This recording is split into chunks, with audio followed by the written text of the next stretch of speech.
দেখুন, বাঙালিকে ফের অবমাননা বা অসম্মান একটা ঘটনা ঘটে গেল গত শনিবার দিন। কারোর ঠিক নজরে এলো না, মানে বিষয়বস্তুটা থেকে মিডিয়া জগৎ গদি মিডিয়া আপনাদেরকে সরিয়ে দিল আলগা করে। আপনারা কেউ পাত্তা দিলেন না। ঠিক দুটো দিন বাদে আমাকে বিষয়টা ধরতে হচ্ছে। বাঙালির অবমাননা তো বটেই। সৌরভ মমতার হাত ধরবে কি ধরবে না এটা তো পরের কথা, কিন্তু সৌরভ গাঙ্গুলিকে অপমান করা হয়েছে, বাংলাকে অপমান করা হয়েছে। আজকে তার বিশদ ব্যাপারটা বলছি। সৌরভের হাতে কোনো অস্ত্র এখন আর নেই। কাজে যে অবমাননা তাকে করা হলো, ঘটনা তেমন কিছুই না। ঘটনাটা হচ্ছে বিসিসিআই, মানে দিল্লির বোর্ড, যে বোর্ড ক্রিকেট কন্ট্রোল করে, সেই বোর্ড বিসিসিআই, যার একসময় সভাপতি হয়েছিলেন জগমোহন ডালমিয়া, যার একসময় সভাপতি ছিলেন কোনো একটা সময় তিনি হচ্ছেন গিয়ে আমাদের শারদ পাওয়ার, রাজ সিং দুঙ্গারপুর। তো এরকম ধরনের তাবর মানুষেরা যে সবাই ক্রিকেট খেলেছে এমন নয়, কিন্তু সৌরভ গাঙ্গুলি ক্রিকেট খেলেছিলেন এবং প্রশাসনটা খুব ভালো বোঝেন। দলের ক্যাপ্টেন ছিলেন ভারতীয় দলের। তো আশা করে গিয়েছিল যে এবার হয়তো ভারতীয় বোর্ডের প্রেসিডেন্টের পদ থেকে, যেহেতু রজার বিন্নি সরে গেলেন, তিনি হয়তো অসম্মানিত হয়ে সরে গেলেন, সৌরভকে কাঠি করে সরিয়ে দেওয়া হয়েছিল। এবং পুরো কীর্তিটির পেছনে যে অমিত শাহর হাতযশ রয়েছে তা বলাই বাহুল্য। সে ঘটনা আমি পরম্পরায় বলবো। তো এইবারে ফের আমাদের সিএবি, মানে ক্রিকেট অ্যাসোসিয়েশন অফ বেঙ্গল, অর্থাৎ বাংলার যে ক্রিকেট, তার সভাপতি হয়েছেন সৌরভ গাঙ্গুলি। এক্সপেক্ট করা হয়েছিল যে বিসিসিআই এর প্রেসিডেন্ট হওয়ার উপযুক্ত মানুষ হয় সৌরভ গাঙ্গুলি নইলে হরভজন সিং। তাদের প্রত্যেককে বাদ দিয়ে অনেকগুলো নাম ইত্যাদি উঠে এসেছিল। তার মধ্যে অনেক অ্যাডমিনিস্ট্রেটরের নাম ছিল, অনেক ক্রিকেটারের নাম ছিল যারা ইন্ডিয়ার হয়ে ক্রিকেট খেলেছেন, অ্যাডমিনিস্ট্রেশন জানেন। সব বাদ দিয়ে অমিত শাহ তার কোলের কোনো পুত্রকে বসিয়ে দিলেন সেখানে, কারণ মিটিংটা অমিত শাহর বাড়িতে হবে এটাই ঠিক ছিল। এবং একটাই নমিনেশন জমা পড়লো, বাকিদের নমিনেশন দিতে নিষেধ করা হলো। এবং সেই নমিনেশনটা দেওয়া হলো যার নামে, তার নাম হচ্ছে কি মিথুন মানহাস। কে যে তিনি, কি বৃত্তান্ত, এবং তাকে প্রেসিডেন্ট করে বাতিল করা হলো সৌরভ হরভজনকে। হরভজন, দেখুন, এমন দুজনকে বাদ দেওয়া হলো যে দুজন, একজন ভারতীয় ক্রিকেটের প্রতিনিধিত্ব করেছেন অধিনায়ক হিসাবে বাংলা থেকে, মানে বাংলা থেকে তিনি গেছেন, আরেকজন পাঞ্জাব থেকে। এই বাংলা আর পাঞ্জাব চিরকাল বিজেপির কাছে বিষবৎ খারাপ, এখানে কোনোদিন খাপ খুলতে পারেনি। কারণ এই দুটি স্টেটের থেকে বিপ্লবীরা তৈরি হয়েছিল, দেশের জন্য লড়াই করেছিল, এবং বিজেপি তথা সংঘ পরিবার, তারা তো দেশের জন্য লড়াই করেননি। তো ফলে এই দুটো রাজ্যকে তারা দুচক্ষে দেখতে পারেন না, ফলে এদের দুজনকে কাঁচি করে দেওয়া হয়েছে। বিষয়বস্তু এই, এবং সেই বিষয়বস্তু নিয়ে প্রতিবাদের ঝড় তুলছি আমরা প্রসূনের পাঞ্চে।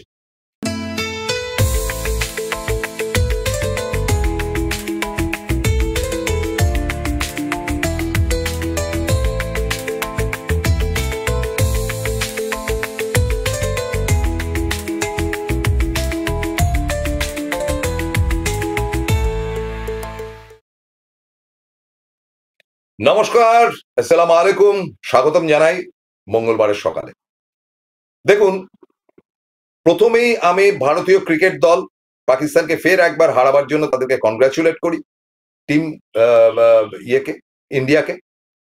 দ্বিতীয়ত, গতকাল ইস্টবেঙ্গল দ্বিতীয়বার, মানে পরপর দ্বিতীয়বার লিগ চ্যাম্পিয়ন হয়েছে বলে ইস্টবেঙ্গল ক্লাবকে কনগ্রাচুলেট করছি। যেহেতু খেলা থেকে রাজনীতিতে প্রবেশ করবো এখন, এই দুটি দলকেই কিন্তু কনগ্রাচুলেশন জানাই যে এমন রাজনীতি অমিত শাহ এবং তার ম্যানেজাররা শুরু করেছেন ইন্ডিয়ান ক্রিকেট, ফুটবল, এভরিওয়্যার, প্রত্যেকটি জায়গাতে।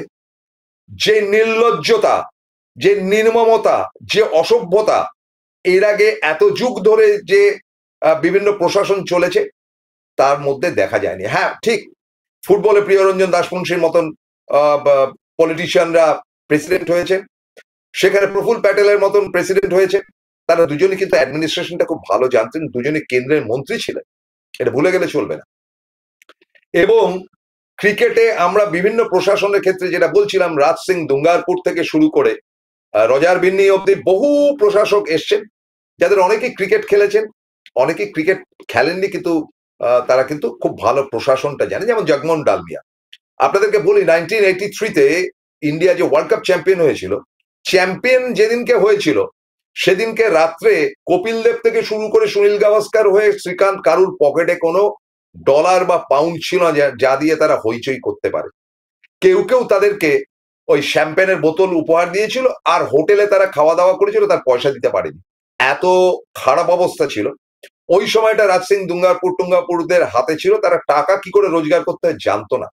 অথচ cricket is a big business, যেটা শিখিয়ে গিয়েছিল জগমোহন ডালমিয়া বা জৌদা, মেবি হি ইজ মারওয়ারি, কিন্তু তার মতন বাঙালি খুব কম বাঙালি আছে। তো সেখান থেকে দিনের পর দিন চলেছে, বাঙালি ক্রিকেটাররা সুযোগ পায় না। তো ডালমিয়ার চাপেই হোক বা সম্বরণ ব্যানার্জির ইচ্ছাই হোক, যেভাবেই হোক, সৌরভ গাঙ্গুলি কিন্তু সুযোগ পেয়েছিল 93-তে, সামটাইম অফ 92-তে একটা ম্যাচ খেলতে পেরেছিল, 3 রান করেছিল ওয়েস্ট ইন্ডিজের বিপক্ষে ওয়ানডেতে, তারপরে তিনি বাতিল 4 বছরের জন্য। ফের তাকে কিন্তু এই জগমোহন ডালমিয়া বলুন বা অবশ্য তিনি মানে রঞ্জি ট্রফি এবং অন্যান্য খেলাতে টেরিফিক ভালো খেলেছিলেন, তাকে ফের সুযোগ দেওয়া এবং স্টার্টিং এ সেঞ্চুরি, পরপর 2টো টেস্টে সেঞ্চুরি, এবং তারপর অনর্গল রান আর রান আর রান, এবং তার সঙ্গে উইকেট পাওয়া ইত্যাদি ইত্যাদি করে সৌরভ কিন্তু 2000-এ গিয়ে ভারতের অধিনায়ক হলেন। এবং এত ভালো অ্যাডমিনিস্ট্রেশন জানতেন যে দলের মধ্যে তখন ঘুষ খাওয়া খাওয়ি ইত্যাদি ইত্যাদি নানান ঘটনা ঘটেছিল, সেসব জায়গা থেকে পরিষ্কার পরিচ্ছন্ন করেছিলেন ভারতীয় ক্রিকেটকে, নিজের হাতে তৈরি করেছিলেন একটি দলকে, এবং সেই দলে তিনি বাঙালি কে মানে নিয়ে আসতে হবে এরকম ধরনের বাড়াবাড়ি করেননি। সারা ভারত থেকে তিনি ক্রিকেটার চুজ করেছিলেন, কোথায় পাঞ্জাব থেকে হরভজন সিং, কোথা থেকে কে কি বৃত্তান্ত, এদেরকে চুজ করেছিলেন তিনি। যাই হোক, চয়েসের জায়গা থেকে কিন্তু ক্রিকেট টিমটা তৈরি হয়েছিল। তো কার্যত এইভাবে সৌরভ গাঙ্গুলি এমন একটি দল তৈরি করেছিল যারা ওয়ার্ল্ড কাপে রানার্স হয়েছিল, তারপরে মিনি ওয়ার্ল্ড কাপে জয়েন্ট উইনার্স হয়েছিল শ্রীলঙ্কার সঙ্গে। সেই টিমটারই 7 জন খেলোয়াড় কিন্তু 2011-তে গিয়ে ভারতকে চ্যাম্পিয়ন করে, এবং এই মহেন্দ্র সিং ধোনিকেও কিন্তু সৌরভ এই দলে নিয়ে আসে, গৌতম গম্ভীর কেও। তো দেখা গেছে এরপরে সৌরভ কিন্তু বিসিসিআই এর প্রেসিডেন্ট হন, এই বা বিসিসিআই এর প্রেসিডেন্ট হওয়ার আগে তিনি সিএবির প্রেসিডেন্ট হন।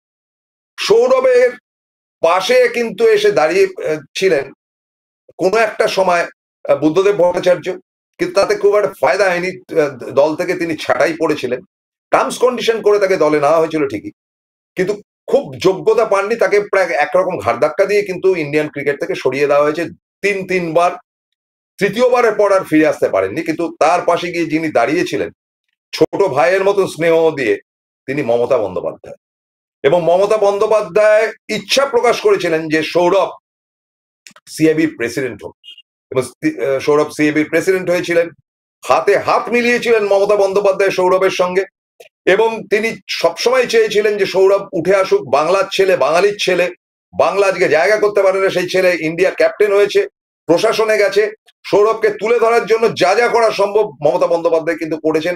এমনকি তার বিজনেস মিট থেকে শুরু করে বিভিন্ন জায়গায় তিনি বিদেশে গেছেন সৌরভকে নিয়ে, সৌরভ তার সঙ্গে ছিল। সুতরাং সৌরভ গাঙ্গুলিকে যে সম্মান ভারতীয় ক্রিকেট বোর্ড, মানে তখনকার দিনের অরুণ জেটলিরা যেটা দেননি, তাকে কোণঠাসা করা হয়েছিল, এবং তারও পরবর্তী অধ্যায় নির্মম ভাবে এই বিজেপি সরকারের নানান রকম ঘোতঘাতে সৌরভ কোণঠাসা হয়েছিল, সেখান থেকে সসম্মানে নিজের পাশে এনে দাঁড় করিয়েছিলেন কিন্তু মমতা বন্দ্যোপাধ্যায়। সৌরভকে ভাবতে হবে যে যে নগ্ন রাজনীতি চলছে অমিত শাহ এবং তার দলবল নিয়ে, এবং যে নোংরামি তারা দিনের পর দিন করছেন, তার ঘটনাবলীগুলো তো বলবো, এবং এই ঘটনাবলীর দায় অমিত শাহ অস্বীকার করতে পারে। কে অমিত শাহ? হুইজি?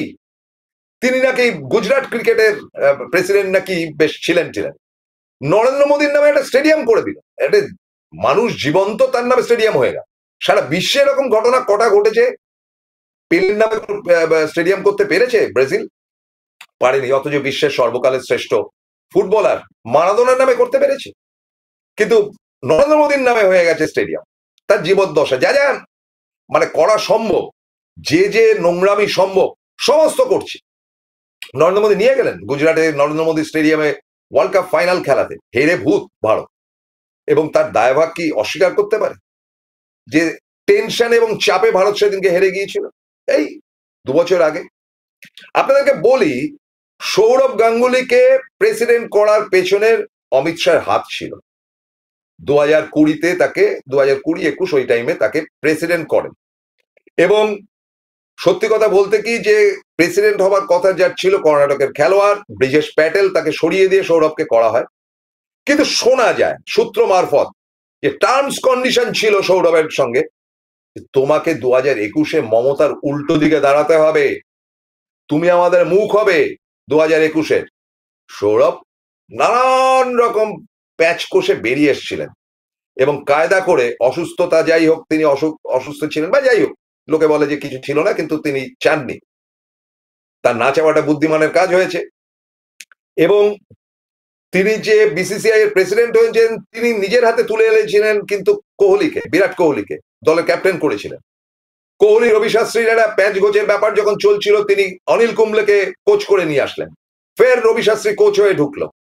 মানে সৌরভ সবসময় চেয়েছেন যে তার প্রিয় পাত্র যারা ক্রিকেটটা বোঝে তাদেরকে দলের কোচ করতে। তারপরে তিনি নিয়ে আসলেন তার প্রাণের বন্ধু রাহুল দ্রাবিড়কে কোচ করে। সেই ইন্ডিয়া টিমই কিন্তু পরবর্তী অধ্যায় তিনি কিন্তু ইয়েকেও ক্যাপ্টেন করার জায়গায় নিয়ে আসলেন, রোহিত শর্মাকে। সেই রোহিত শর্মার হাতে ফের রানার্স আপের কাপ উঠলো, এবং সেদিনকে টি-20-র ওয়ার্ল্ড চ্যাম্পিয়ন হলো রোহিত শর্মা। সব সৌরভের দান। আর 2020-তে 20-21 ওই টাইমটাতে সৌরভ প্রেসিডেন্ট হলেন যখন, তারপরে তিনি যখন বিজেপিতে জয়েন করলেন না, মমতা জিতে আসলেন 2021-এ, ফের ঘাড় ধাক্কা দিয়ে তাকে সরিয়ে দেওয়া হল। আর এই দলটাকে চালাচ্ছিল অমিত শাহর পুত্র জয় শাহ। কে তিনি?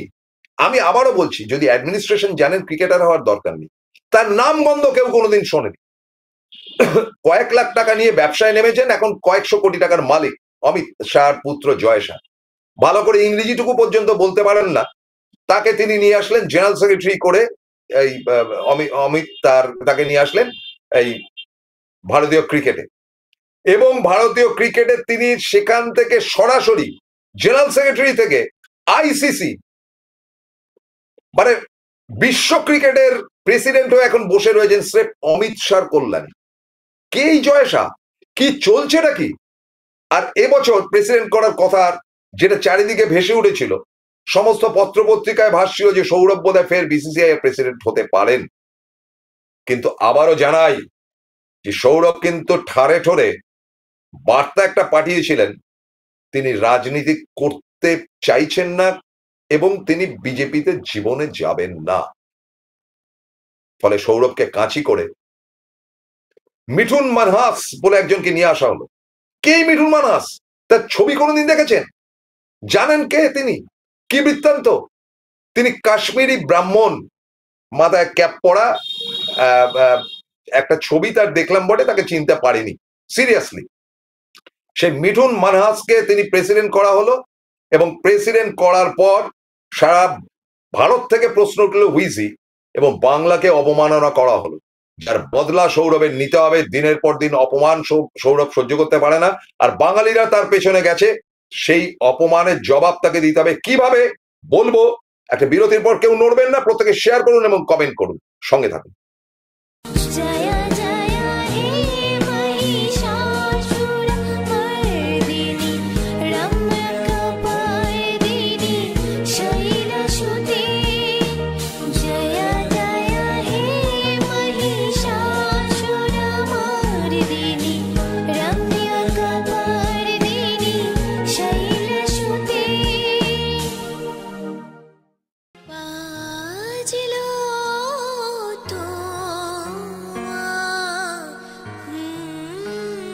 মা আসছেন নতুন আশার আলো নিয়ে। আপনার স্বপ্নের ঠিকানা খুঁজে নিন এবারের পুজোতেই। Ashoka Group, redefining realty. Phone করুন 9163502850। Welcome to the world of civil business. A Bengali business personality and the most successful business group, Roy Construction Group of companies, now coming Sarib, West Bengal. Mr. Anup Roy, the managing director of the Roy Construction Group company, ready to serve his native land, the mother Bengal.